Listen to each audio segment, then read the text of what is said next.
Hey, Pilou, my name's James Masella from Movie Death Blows. Thanks for taking the time to sit down with me today. Of course, James. It's wonderful to see you. You too, man. I gotta say, when I first saw you in like the first episode, like, who is this goofy looking guy? But as the show goes on, like, the mule's just a devastating character. What was it like getting to play him in season three? That's exactly what I wanted to go for. Goofy in the first scene.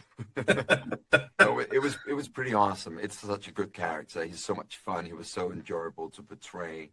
And the more screen time you get, the more nuanced you can make a character. Even though he's a villain with a lot of layers to him. You get a big chunk of his background story, which is explaining why he became who he is, which I think is such an important aspect when you're creating a character in a collaboration with the showrunner and the writers and Asimov, of course. I mean, just the way you get to see him take the planet of Caligan like that, he just doesn't even raise a finger. It just drops like in 5 minutes or something like that. I'm like, all right, we haven't seen anything like this before.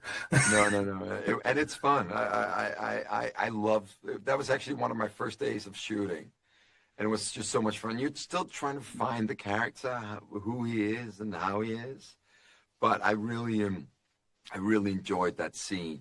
Actually, one of the ideas, I had an idea for the character, which I introduced in that scene. You know, when he does the thing with the finger, that was my idea and I pitched it for David, and he was just like, that is perfect. That is perfect. That is the essence of the mule. 100%. The only reason I said goofy is because you come up with the goggles on. I'm like, oh, they're messing with Pilu's eyes again. We're getting Ghost in a Shell going on here, something like Exactly.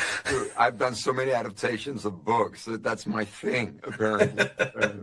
No, I know exactly why you said it, because that's actually what David wanted. David wanted him to just go like, and he kept saying, in the script it says he's eating an apple that I can, just coming there like looking at old people and going like, whoa, there's a lot of ships. Oh, there's a big army, and I'm just eating an apple.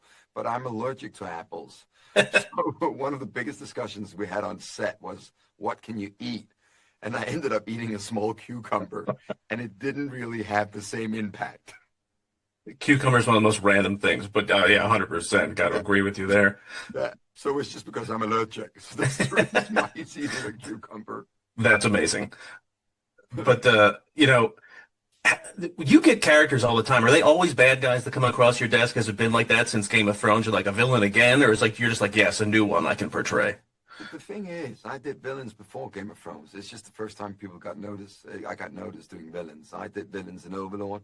Ghost in the Shell, that wasn't a villain. You were a And good guy for I once. Yeah. signed on for several films, and I would have loved to continue that world.